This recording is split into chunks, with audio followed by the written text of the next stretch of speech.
नमस्कार दोस्तों, मेरा नाम है प्रदीप चौहान। दोस्तों, जब देश के गंभीर मुद्दों के बीच में हल्की सियासत होगी तो बात तो होगी ना। और जब देश की राष्ट्रपति को भी चुनावी समर में घसीटा जाएगा तो बात तो होगी। और जब एक देश में युवा सत्ता परिवर्तन के बाद सत्ता हासिल कर ले तो बात तो होगी। दरअसल आपकी स्क्रीन पर एक तस्वीर, ये एक चैनल है न्यूज़ 24, उसकी खबर है। राष्ट्रपति क्या कह रही हैं, ऊपर आप हेडिंग में देखिए, ममता मुझे बंगाल नहीं आने देती, राष्ट्रपति। और अब ये दूसरी तस्वीर देखिए, ये दूसरी तस्वीर नेपाल की है, जहां एक 34 साल का युवा आपको प्रधानमंत्री के तौर पे दिखेगा। जेनजी जो वर्ड है, उनकी पार्टी जीती है। अब ये दोनों तस्वीरें ये बताने के लिए काफ़ी हैं कि लोकतांत्रिक तरीके में किस देश में क्या होना चाहिए था और क्या हो रहा है। राष्ट्रपति को आज याद आया कि ममता बनर्जी उन्हें बंगाल नहीं आने देती, क्योंकि बंगाल में चुनाव सिर पर हैं और बंगाल की शेरनी यानी ममता बनर्जी मोदी शाह के खिलाफ उतर आई हैं सड़क पर। तब राष्ट्रपति को याद आ रहा है कि ममता बनर्जी बंगाल नहीं आने देती उन्हें। पहली बात तो है कि राष्ट्रपति को कोई रोक नहीं सकता। अगर राष्ट्रपति चाहें जाने से तो उन्हें कोई रोक नहीं सकता। लेकिन खैर, अगर मान लीजिए रोका भी है तो राष्ट्रपति को अभी क्यों याद आ रहा है कि ममता बनर्जी उन्हें बंगाल नहीं आने देती? क्योंकि वो आदिवासी बैकग्राउंड से आती हैं, महिला हैं, इसलिए महिला कार्ड के बदले में महिला कार्ड खेला जा रहा है। इसका मतलब ममता बनर्जी अपने मिशन में कामयाब हुई हैं। मोदी शाह को समझ में नहीं आ रहा है कि इसका मतलब ममता बनर्जी का किला कैसा भेद है। दूसरी एक तस्वीर फिर से यही दिखाता हूँ, न्यूज़ 24 की। अब आपने निचली वाली हेडलाइन देखी है, 19 केजी का कमर्शियल सिलेंडर एक पे 115 रुपये महंगा हुआ, और एक है कि जो डोमेस्टिक सिलेंडर है वो 60 रुपये महंगा हुआ। अब आप एक तीसरी तस्वीर देखिए, ये सन 2013 की है और एबीपी न्यूज़ चैनल की है। उस वक्त मनमोहन सिंह सरकार ने ईंधन के दाम बढ़ाने की सोची थी, बातचीत चल रही थी, विचार कर रही थी, तभी क्या हेडलाइन चला रही है, फिर पड़ेगी महंगाई की मार। चंद रुपए उस टाइम बढ़े थे गैस के और एलपी उसके पेट्रोल के, डीजल के, तब इस तरह क्या हम भी उस टाइम मेन मीडिया में थे, महंगाई डायन खाए जाते हैं टाइप प्रोग्राम बनाए थे। आज इसी एबीपी न्यूज़ को 60 रुपये महंगा सिलेंडर नहीं चुभ रहा, 115 रुपये महंगा कमर्शियल सिलेंडर नहीं चुभ रहा है। आज इसका जिक्र नहीं हो रहा, आज ऐसे प्रोग्राम क्यों नहीं बन रहे? ये बताती है हालत अभी इस वक्त क्या है देश के। एक तस्वीर और दिखाता हूँ आपको, ये Rahul Gandhi leader of opposition है, कोई पद नहीं है वैसा उनके पास, कोई सरकारी वो नहीं।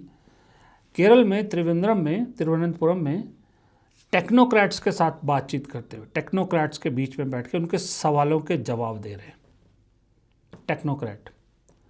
और दूसरी तरफ कुछ दिन पहले इस देश में एक बहुत बड़ा एआई समिट हुआ था, जिसके लिए तारीफ होनी चाहिए कि भारत ने ऐसे एआई समिट किया। लेकिन वहाँ पर देश के प्रधानमंत्री ने उन एआई समिट में शामिल टेक्नोक्रेट से मिलने की बजाय अपनी रील बनवाने के लिए उनको बाहर निकलवा दिया, खाली करवा दिया, फिर अपनी शूटिंग की। उसके बाद उसी समिट में इन बड़ी बड़ी कंपनियों के सीईओज, मालिक आए, स्टेज पर मोदी जी के साथ खड़े हुए, तो मोदी जी ने उसे चुनावी सभा में बदल लिया और उनके हाथ खड़े करवा दिए, जो उनको इतना कंफर्टेबल कर गए कि उनके चेहरों पर दिख रहा था, जो सीईओज थे, जो मालिक थे, कि ये क्या हो रहा है। ये फ़र्क, एक तरफ जिसके पास ना पद है ना कोई पावर है, कुछ है, वो यूनिवर्सिटीज़, कॉलेज, स्कूल, टेक्नोक्रेट सब के सवालों के जवाब देता है, और एक तरफ जिसके पास सब कुछ है, उसकी ज़िंदगी का सबसे बड़ा मिसिंग चैप्टर यही है कि वो एक भी तस्वीर ऐसी नहीं दिखा पाएंगे ज़िंदगी भर, ना उनके भक्त निकाल पाएंगे, जहां मोदी जी सवालों के जवाब देते दिख रहे हो, जहां मोदी जी लोगों के बीच इंटरेक्शन करते हुए दिख रहे हों। ये मिसिंग चैप्टर है मोदी जी की जीवन का। जितनी मर्जी रीले बनवा लें, जितने मर्जी पीआर इवेंट करा लें, ये एक तस्वीर हमेशा उनके खालीपन को दिखाएगी। और राहुल गांधी में बेशक ज़िंदगी में अब तक जो कामयाबी नहीं मिलेगी, जितना भी लंबा वक्त लगे उस कामयाबी को मिलने में, ये एक एसेट है। उनकी सबसे बड़ी कामयाबी है कि दुनिया के बड़े बड़े इंस्टीट्यूट्स में वो जाके उन्हें बुलाया जाता है, ना सिर्फ बुलाया जाता, वो वहाँ सवालों के जवाब भी देते हैं। और याद रखिएगा एक मेरी बात, हम पत्रकार हैं, हम सवाल पूछते हैं, लेकिन पत्रकारों के सवाल में भी वो दम नहीं होता जो सवाल स्टूडेंट्स पूछते हैं। स्टूडेंट के सवाल तीखे और स्पेसिफिक होते हैं और स्पेसिफिक जवाब चाहते हैं। स्टूडेंट के सवाल पत्रकारों के सवालों से भी, खांटी पत्रकारों के सवालों से भी ज़्यादा मुश्किल होते हैं, क्योंकि वो तगड़ी रिसर्च करके आता है। स्टूडेंट को पता होता है मुझे एक सवाल पूछना है, तो उस सवाल पे वो बहुत रिसर्च करके आता है।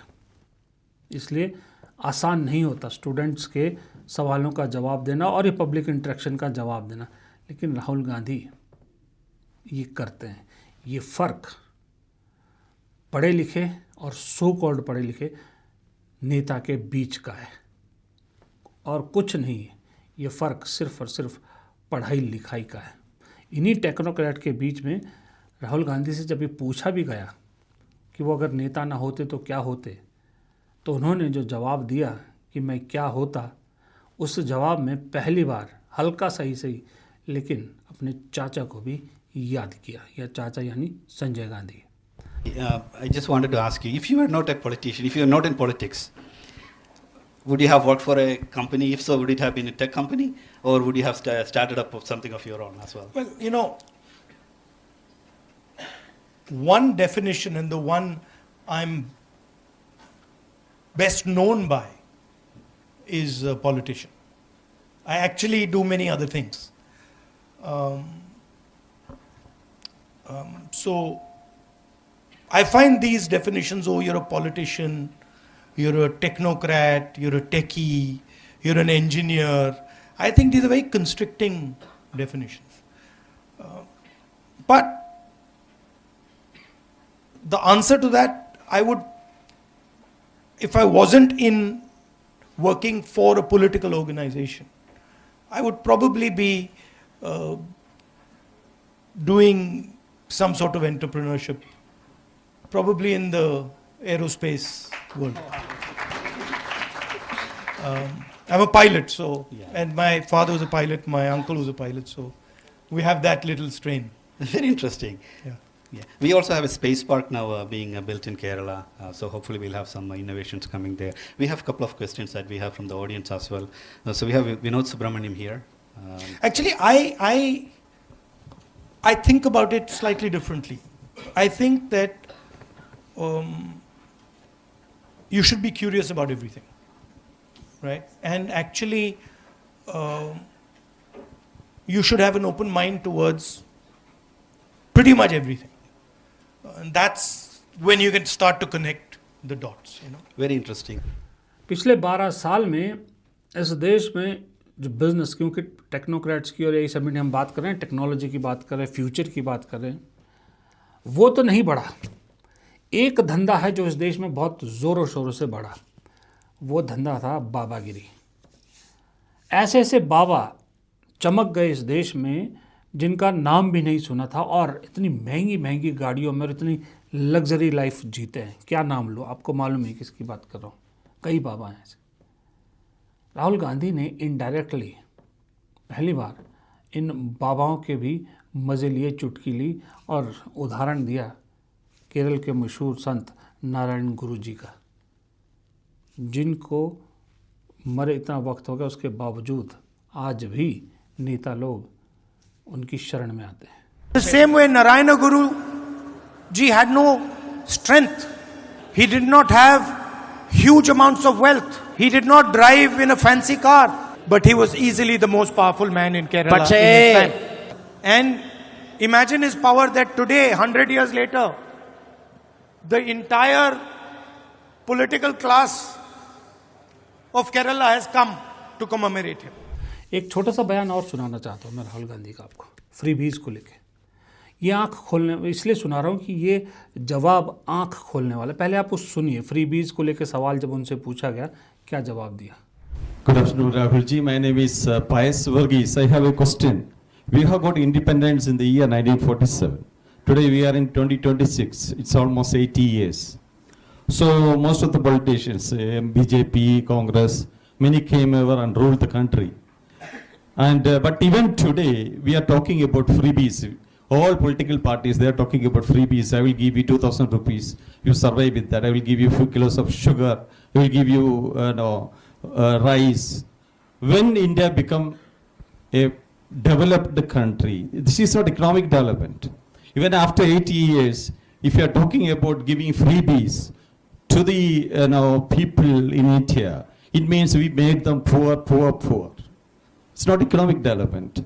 So when India will become an economically developed country. What about freebies to Mr. Adani? No, you want to discuss? Let's discuss. Right? What about freebies to Mr. Adani? What about freebies to Mr. Ambani? What about all the huge amount of land that is given to them? Why don't we discuss that? If we are ready to stop those freebies, we'll stop these freebies. So please realize that the freebies that you're talking about are a reaction, right? People are saying, listen,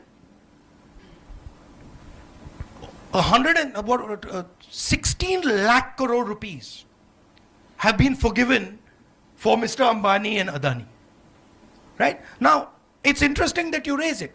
You see the freebie when a poor person is requesting it. And that poor person needs the freebie. But you don't see the freebie. You don't see the freebie when Mr. Adani gets it. अब बताइए, ये बात सही नहीं है।